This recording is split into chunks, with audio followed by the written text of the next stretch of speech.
అందరికీ నమస్తే. Welcome to our channel. Pawan Kalyan గారి మీద వైసీపీ వాళ్ళు అధికారంలో ఉన్నప్పుడు కాకుండా అధికారం లేనప్పటి నుంచి టార్గెట్ చేస్తూనే వస్తున్నారు. ఇప్పుడు అధికారం వచ్చాక కూడా వాళ్ళ టార్గెట్ అనేది వాళ్ళు చేసే దుష్ప్రచారం మరింత పెరిగిపోతుంది. రీసెంట్ టైమ్స్‌లో మనం చూసుకుంటే గనక 'హరిహర వీరమల్లు' సినిమా టైంలో పవన్ కళ్యాణ్ గారు అధికార దుర్వినియోగం చేస్తున్నారని చెప్పేసి వైసీపీ వాళ్ళు ఒకరితో పిటిషన్ వేయడం జరిగింది. దాన్ని అయితే హైకోర్టు కొట్టేయడం జరిగింది. దాని తర్వాత ప్రభుత్వ కార్యాలయాల్లో పవన్ కళ్యాణ్ గారి ఫోటో ఎందుకు పెడుతున్నారు? ఆయన ఉప ముఖ్యమంత్రి కదా! ముఖ్యమంత్రి కాదు కదా! అని చెప్పేసి దాని మీద కూడా పిలివేయడం జరిగింది. దాన్ని కూడా కొట్టేయడం జరిగింది. ఇప్పుడు ఏకంగా కులాల మధ్య చిచ్చులు పెట్టేలాగా వైసీపీ వాళ్ళు కొన్ని పోస్టులైతే పోస్ట్ చేస్తున్నారు. మరి దానిపై చర్చించడానికి మనతో పాటు ఉన్నారు. జనసేన అధికార ప్రతినిధి దాసరి కిరణ్ గారు. సార్ నమస్తే అండి. నమస్తే అండి. సార్ చూసుకున్నట్లయితే ఇప్పుడు వైసీపీ వాళ్ళంతా కూడా సోషల్ మీడియాలో రెచ్చిపోతున్నారు పవన్ కళ్యాణ్ గారి మీద. ఒక్కొక్కరు కూడా స్పందిస్తూ వస్తున్నారు. కులాల మధ్య చిచ్చులు పెట్టేలా పోస్టులు పెడుతున్నారు. కొంతమంది దళితుల చేతే పవన్ కళ్యాణ్ గారిని తిట్టిస్తున్నారు. దీన్ని ఏ విధంగా చూడొచ్చంటారు? సార్ ఇప్పుడు ఇందాక మీరు ఇంట్రడక్షన్‌లో కూడా చెప్పింది ఏంటంటే, పవన్ కళ్యాణ్ గారిని ఏదో రకంగా ఆయన్ని ఇబ్బంది పెట్టాలి. పవన్ కళ్యాణ్ గారి ఇమేజ్‌ని ఏదో రకంగా డ్యామేజ్ చేయాలని చెప్పి వైఎస్ఆర్‌సీపీ కూటమి అధికారంలోకి వచ్చిన తర్వాత కాదండి. అవును. వైఎస్ఆర్‌సీపీ అధికారంలో ఉన్నప్పటి నుంచి కూడా పవన్ కళ్యాణ్ గారిని ఏదో రకంగా ఆయన పేరు చెడగొట్టాలని, లేదంటే ఆయన్ని ఆర్థికంగా ఇబ్బంది పెట్టాలి, ఆయన సినిమాల్ని ఇబ్బంది పెట్టాలని చెప్పి 'భీమ్లా నాయక్' సినిమాకి గాని, అంతకుముందు 'వకీల్ సాబ్' సినిమాకి గాని హ్మ్. అధికారుల్ని సైతం సినిమా థియేటర్ల దగ్గర లైన్‌లో నుంచోబెట్టి లైన్‌లు కంట్రోల్ చేసి, అక్కడ సినిమా టికెట్ల ధరల్ని బాగా తగ్గించేసి, అంటే రూ. 5, రూ. 10కి టికెట్లు అమ్మిస్తే పవన్ కళ్యాణ్ గారు ఆర్థికంగా నష్టపోతారు. తన సినిమా ఆర్థికంగా నష్టపోతదని చెప్పి చాలా కుట్రలు పన్నారు. ఎప్పటికప్పుడు పవన్ కళ్యాణ్ గారు వాటన్నిటిని ఛేదించుకుంటా వస్తా ఉన్నారు. ఎక్కడ కార్యకర్తలు సమన్వయం కోల్పోకుండా, కార్యకర్తలు, ప్రజలు ఎటువంటి గందరగోళానికి లోను కాకుండా పవన్ కళ్యాణ్ గారు చాలా చాకచక్యంగా వాటన్నిటిని దాటుకుంటా వస్తా ఉన్నారు. హ్మ్. అయితే రీసెంట్‌గా కూడా వైఎస్ఆర్‌సీపీకి సంబంధించిన వ్యక్తులు కొన్ని పిల్స్ వేయటం జరిగింది కోర్టులో. అంటే అధికార దుర్వినియోగానికి పాల్పడ్డారని, అదే విధంగా ఆహ్, ఆయన ఫోటోని ప్రభుత్వ కార్యాలయాల్లో ఎలా పెడతారని. హ్మ్. అంటే ఇవన్నీ కూడా అర్థం పర్థం లేని వాదనలు.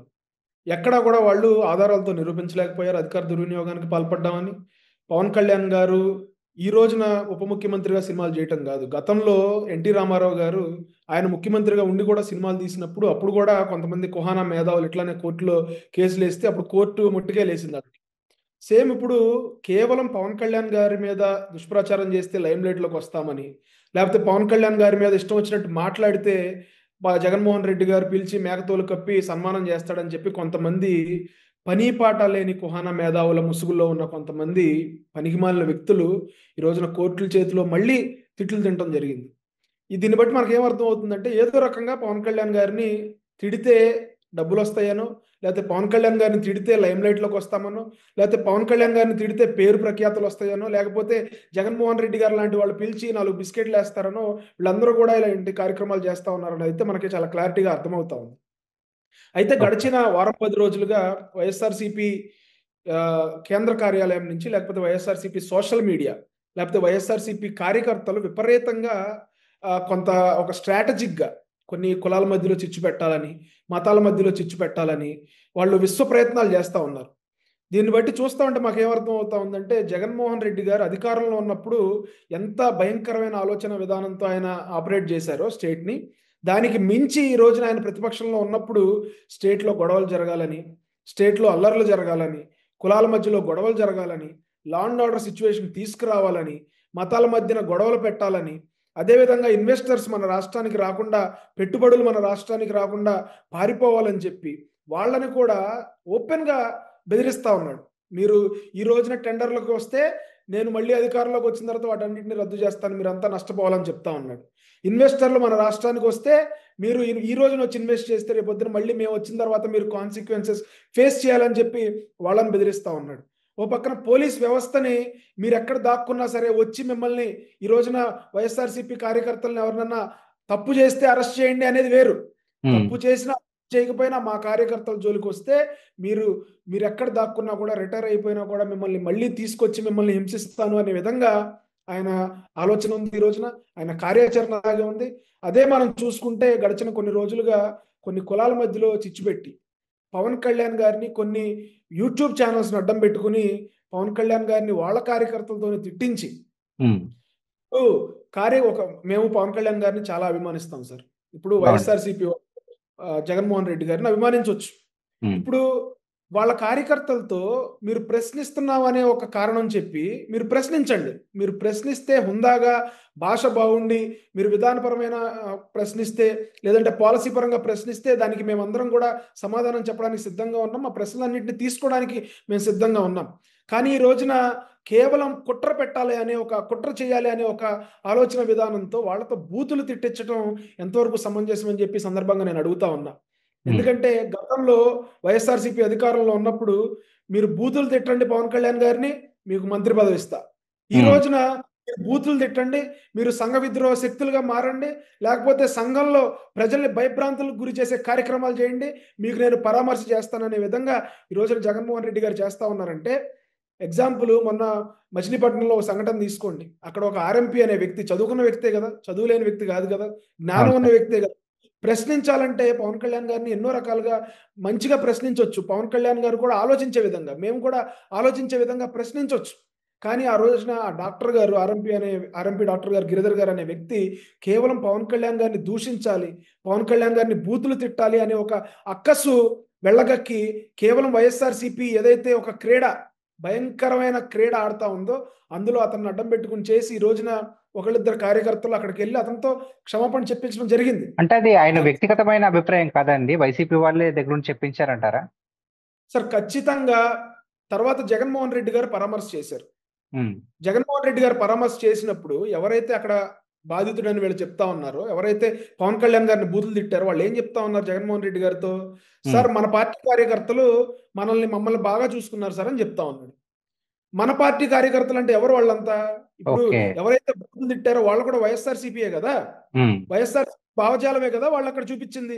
గడిచిన 5 సంవత్సరాల్లో వైఎస్ఆర్సీపీ గవర్నమెంట్ ఉన్నప్పుడు మంత్రులు, ఎమ్మెల్యేలు, వైఎస్ఆర్సీపీ ప్రతినిధులు, వైఎస్ఆర్సీపీ కార్యకర్తలు అందరూ పవన్ కళ్యాణ్ గారిని బూతులే తిట్టారు కదా. అవును ఈ సార్. రోజున బూతులు తిట్టిన వ్యక్తుల్ని మీరు బూతులు ఎందుకు తిట్టారని చెప్పి మందలించాల్సింది పోయి, వాళ్ళ మీద చర్యలు తీసుకోవాల్సింది పోయి, ఉమ్, జగన్మోహన్ రెడ్డి గారు ఫోన్ చేసి మీకు మేము అండగా నిలబడతామంటే ఎటువంటి మెసేజ్ ఇస్తా ఉన్నారు జగన్మోహన్ రెడ్డి గారు ఈ రోజున? ఈ ఉమ్, సందర్భంగా జనసేన పార్టీ తరఫున మేము అడుగుతా ఉన్నాం జగన్మోహన్ రెడ్డి గారిని, మీరు గతంలో డాక్టర్ సుధాకర్ గారి ఎగ్జాంపుల్ ఇప్పుడు తీసుకొస్తా ఉన్నారు కదా, సుధాకర్ గారిని ఆ రోజున దాడి జరిగినప్పుడు మీరు ఎందుకు ఆయన పరామర్శించలేదు? తాడేపల్లిగూడెంలో ప్రసాద్ అనే వ్యక్తికి గుండు కొట్టించినప్పుడు ఆ రోజున మీరు అతనికి ఫోన్ చేసి పరామర్శించారా? చీరాలలో ఒక చిన్న బాలుడిని మా అక్కని ఎందుకు ఏడిపిస్తున్నారని చెప్పి అడిగినందుకు కిరసనాయిలు పోసి చంపేశారు కదా, ఆ అమర్నాథ్. కుర్రాడు ఫ్యామిలీని మీరు ఫోన్ చేసి పరామర్శించారా సార్? ఉమ్, వైఎస్ వివేకానంద రెడ్డి గారిని అతి దారుణంగా గొడ్డలిపోటుతో నరికి గుండెపోటుని అబద్ధం చెప్పి చంపేస్తే, హింసించి చంపితే వైఎస్ సునీతారెడ్డి గారిని మీరు పరామర్శ చేశారా సార్? అవి చేయలా మీకు, అవి మీకు కనపడవు. కేవలం కులాల మధ్యలో చిచ్చు పెట్టాలని చెప్పి పేరు నాని గారు వెళ్ళిపోయి ఆ డాక్టర్ గారు కులం తీసుకొచ్చి మాట్లాడతాడు. అక్కడ కులం ఎందుకు వచ్చింది? ఈ రోజున అదే మాటలు ఆ డాక్టర్ గారు ఎవరైతే గిరిగారు అనే వ్యక్తి మాట్లాడాడు, అయ్యే మాటలు మేము జగన్మోహన్ రెడ్డి గారిని మేము మాట్లాడితే వాళ్ళు ఆహ్వానిస్తారా? అంటే ఇది కేవలం కుట్ర చేయాలి, వాళ్ళతో తిట్టించాలి, ఇటుపక్కన ఎవరన్నా రియాక్ట్ అయితే కాపులకి రజకులకి మధ్య గొడవ పెట్టాలి, లేకపోతే ఉమ్, కాపులకి ఎస్సీ సామాజిక వర్గానికి మధ్య గొడవ పెట్టాలి, లేకపోతే ఎస్సీలకి రజకులకి మధ్య గొడవ పెట్టాలి. గతంలో కూడా వైఎస్ఆర్సీపీ అధికారంలో ఉన్నప్పుడు మనం చూసాం, కోనసీమలో అల్లర్లు జరిగాయి. అక్కడ వాళ్ళ మంత్రులు ఇల్లు వాళ్ళే తగలబెట్టుకుని, వాళ్ళ నాయకుల్ని వాళ్ళే కొట్టించుకుని, వాళ్ళే గొడవ అవును సార్. చేసుకుని, ఇక్కడ కాపులకి ఎస్సీలకి, లేకపోతే కాపులకి బీసీలకి, లేకపోతే వాళ్ళంతా జనసేన వాళ్ళే అనే ఒక నెరేటివ్ క్రియేట్ చేయడానికి జగన్మోహన్ రెడ్డి గారు అంత పరితపించారు ఆ రోజున. జనసేన వాళ్ళే ఆ గొడవలు చేశారని చెప్పి కేవలం పవన్ కళ్యాణ్ గారు సమయస్ఫూర్తితో ఆయన వెంటనే విజయవాడ వచ్చి హుటాహుటిన అక్కడ ఆయన బహిరంగంగా ప్రజలతో మాట్లాడి దీనికి మాకు ఏం సంబంధం లేదని చెప్పి ఆధారాలతో సహా ఆయన ఆ రోజు అక్కడ మాట్లాడబట్టి కోనసీమలో అల్లర్లు తగ్గాయి. ఆ అపనిందని జగన్మోహన్ రెడ్డి గారి ప్లాన్లో మేము చిక్కుకోకుండా మేము బయటపడ్డాం ఆ రోజున. ఈ రోజు కూడా same mind set, law and order situation create చేయాలి, కులాల మధ్యలో గొడవలు పెట్టాలి, అది జనసేన పార్టీకి ఆపాదించాలి. దీన్ని ఖచ్చితంగా పవన్ కళ్యాణ్ గారు ఎప్పటికప్పుడు ఎదుర్కొంటా ఉన్నారు, గతంలో ఎదుర్కొన్నారు, ఇప్పుడు కూడా మా కార్యకర్తలందరికీ దిశానిర్దేశం చేశారు. మీరు ఎటువంటి ప్రలోభాలకు లొంగొద్దు, అవును. మనల్ని రెచ్చగొడతారు, రెచ్చగొట్టి మనం రియాక్ట్ అయ్యేలాగా చేస్తారు. ఆ ఉమ్, రియాక్ట్ అయ్యేలాగా చేసి వాళ్ళు ఏదైతే స్ట్రాటజీని అమలు చేస్తా ఉన్నారో దాన్ని విజయవంతంగా వాళ్ళు అమలు చేసే అవకాశం మనం వాళ్ళకి ఇవ్వద్దని చెప్పి పవన్ కళ్యాణ్ గారు ఎప్పటికప్పుడు మా కార్యకర్తలకు దిశానిర్దేశం చేస్తా ఉన్నారు. మేము కూడా ఎవరైనా ఒకళ్ళిద్దరు కార్యకర్తలు లైన్ తప్పితే వాళ్ళ మీద పార్టీ కూడా చర్యలు తీసుకుంటా ఉంది. ఎక్కడా కూడా పవన్ కళ్యాణ్ గారి వైపు నుంచి, పార్టీ వైపు నుంచి కూడా దాన్ని జగన్మోహన్ రెడ్డి గారి స్ట్రాటజీని దాన్ని సక్సెస్ చేసే విధంగా మేమైతే వాళ్ళకి కోఆపరేట్ చేసే పరిస్థితి లేదు. సార్ మరి ఒకవైపు చూస్తుంటేనేమో మీ అధినేత పవన్ కళ్యాణ్ గారు మీరు స్పందించొద్దు అంటున్నారు. మరోవైపు ఏమో వైసీపీ వాళ్ళు రెచ్చగొట్టే ప్రయత్నం చేస్తున్నారు. మరి వీళ్ళిద్దరి మధ్యన మీ పరిస్థితి ఎలా ఉంది? మీ కార్యకర్తల పరిస్థితి ఎలా ఉంది? ఆ పోస్టులని చూసి మీకు ఎలా అనిపిస్తుంది? మీ అధినేత పవన్ కళ్యాణ్ గారి మాట దాటలేరు.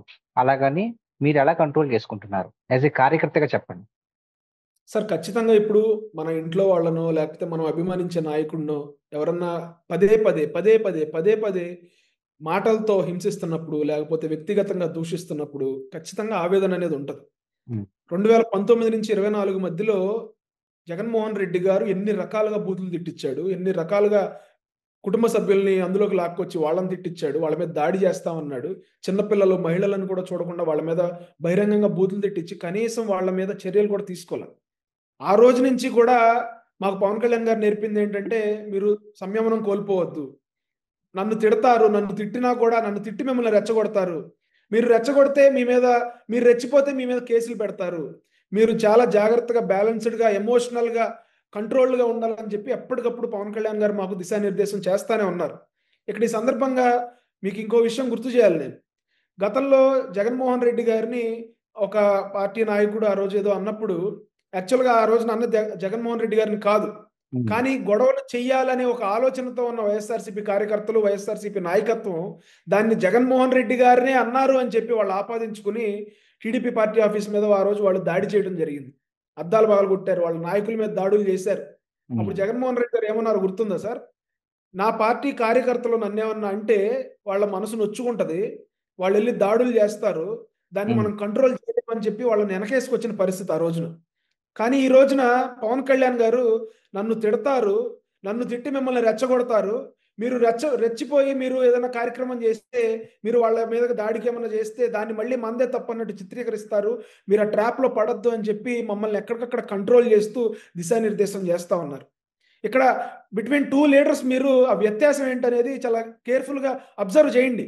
అవును సార్. జగన్మోహన్ రెడ్డి గారు తప్పు చేసిన కార్యకర్తల్ని తప్పు చేస్తారు అని చెప్పి ఎట్లా ప్రోత్సహించుకొస్తా ఉన్నారు, మీరు తప్పు చేయొద్దు, ఆ ట్రాప్లో పడొద్దు అని చెప్పి మమ్మల్ని ఎక్కడికక్కడ పవన్ కళ్యాణ్ గారు ఎలా దిశానిర్దేశం చేస్తున్నారు, ఎట్లా మమ్మల్ని డివేట్ చేస్తా ఉన్నారు ఆ గొడవలు చేయకుండా అనేది ఇక్కడ మనం చాలా కేర్ఫుల్గా అబ్జర్వ్ చేయాల్సిన విషయం. ఖచ్చితంగా దుష్టులు ఏం చేస్తారు, ఋషులు మునులు చేసే యజ్ఞాలని యజ్ఞయాగం. డిస్టర్బ్ చేయడం కోసం, డివియేట్ చేయడం కోసం వాళ్ళు ఇష్టం వచ్చినట్టు ప్రయత్నాలు చేస్తారు.